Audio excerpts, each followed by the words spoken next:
Okay guys, here's part 2 of the video. In the first video, we discussed a projectile being launched at an angle at 57 degrees at a velocity of about 15.3 meters per second, and then we saw kind of just traced the path of a projectile kind of moving in this motion, right? So as you can see, we do have an object moving in 2 dimensions. Okay, so I'm gonna go ahead and get my little pen here and see if we can just trace out a path for this projectile. All right, so we can kind of see where it goes and then start to calculate, right, the amount of time that it spends in the air. Okay, so here's the path, right? Here's the path of our projectile. It gets shot up at 59 degrees. Okay, it goes up, it goes up, it goes up. Then it reaches a point where it can no longer gain any altitude, and then it begins to fall. All right. Now, in the first problem, or in the first video, we calculated the amount of velocity in the y-axis, which is what the velocity that allows it to go up and down, and we calculated the velocity across the x-axis, which is the velocity that makes it go from left to right. Right. So we calculated both velocities. We found that the velocity in the x-axis was 8.33 meters per second, and the initial velocity in the y-axis was 12.83 meters per second. Okay, so what does this mean, right? What do these numbers mean? Well, what these numbers tell you is that now, because you have individual velocities in the x-axis and you have individual velocity in the y-axis, then all the motion going forward can be treated as what we call one-dimensional motion. You only have to start looking at the motion either in terms of the x, right? In terms of the x and in terms of the y. So since we're working now in one dimension, right, one-dimensional motion, let's go ahead and let's get rid of this guy so it's a little bit less confusing. There we go. All right. So what's one-dimensional motion?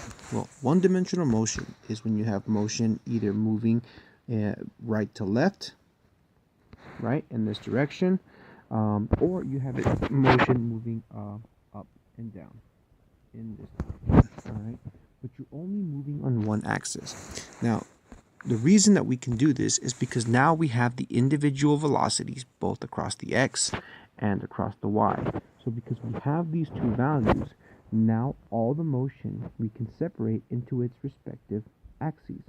We can isolate all the motion in one axis on the y and all the motion on one axis in the x. Okay? So let's take a look at what's happening here. If we were to split up the motion into both axes, this is what we would see, right?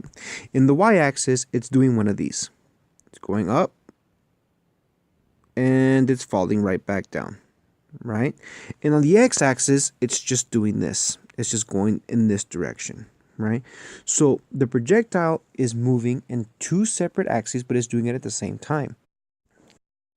We don't have to do it together, right? We can treat motion in one axis. So let's start with the y, okay? What's happening in the y-axis? In the y-axis, the projectile is basically just doing this motion. It gets shot up, it reaches a point where it can no longer go up, then it starts its journey back down. Remember this? This was called toss-up and free fall. Toss-up and free fall is when you throw something up in the air, right? You throw something up in the air, and then gravity slows it to a point where the velocity hits 0. It stops for a split second, and then it begins its downward journey, right? All the way back down to where it started, okay? So even though it does look like the same kind of shape, this is still technically one-dimensional motion, okay? Because basically, it's just going straight up and back down. I just did it like this so you can see both sides of the journey. So on a toss-up problem, right, what do we know? Well, we know a couple things. We know that gravity, right, plays a role, and it always has an effect, negative 9.81 meters per second. Okay, we know that when we get to the very, very top of the journey, right, what does our velocity reach? Our velocity reaches 0 meters per second. What else do we know? Well, in this particular problem, right, with this particular projectile, we know that our initial velocity was, think about it, 12.83 meters per second.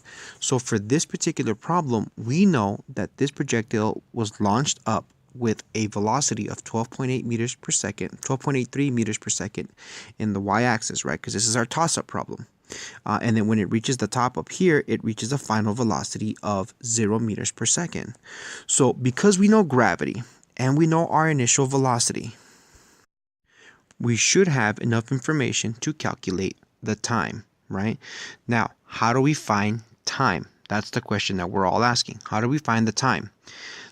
Because this is now technically one-dimensional motion, right? Then you have to use your kinematic equations. What are the kinematic equations? You guys should know these already, but here they are.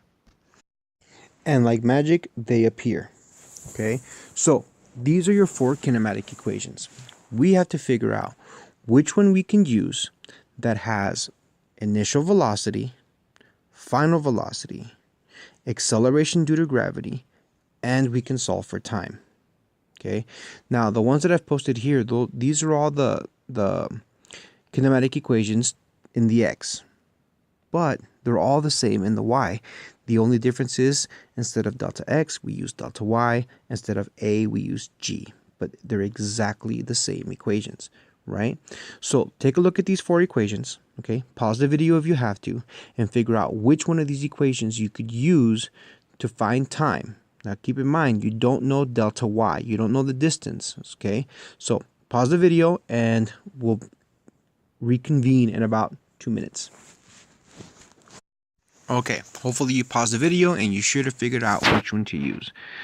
Basically, what we know is that we don't have a distance. So, can we use any of the kinematic equations that have a distance? The answer is no. So that leaves us, we can't use this one, we can't use this one, and we can't use this one because in order to solve any of these, one, you need time or you need distance. You with me?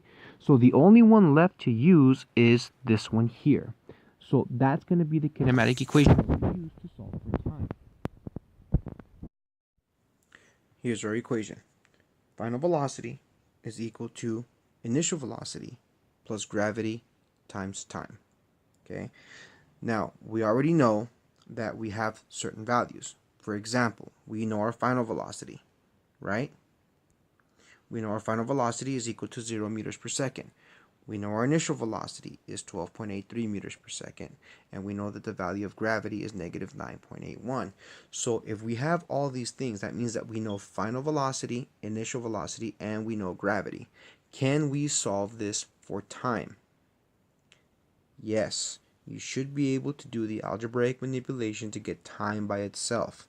I'm not going to go through the process because you should know how to do this, but I will give you the final equation. If you do the algebraic manipulation to get t by itself, you should get that t equals the final velocity minus the initial velocity, and all of that divided by gravity. Okay, so we have time by itself. All we got to do now is plug in our values.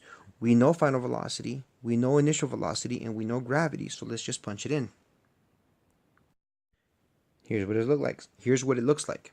Okay, time is equal to the final velocity, which is 0 meters per second, minus the initial velocity, which is 12.83 meters per second.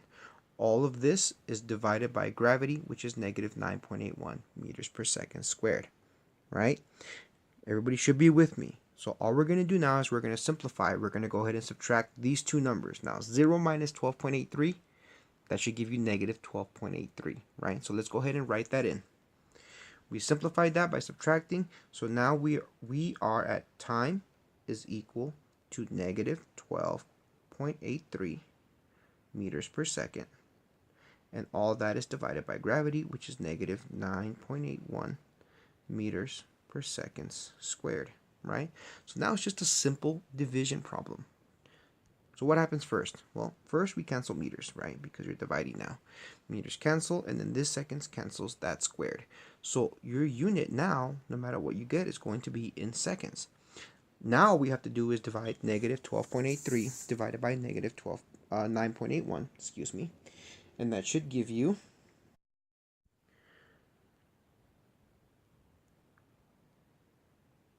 that should give you time is equal to 1.307 seconds.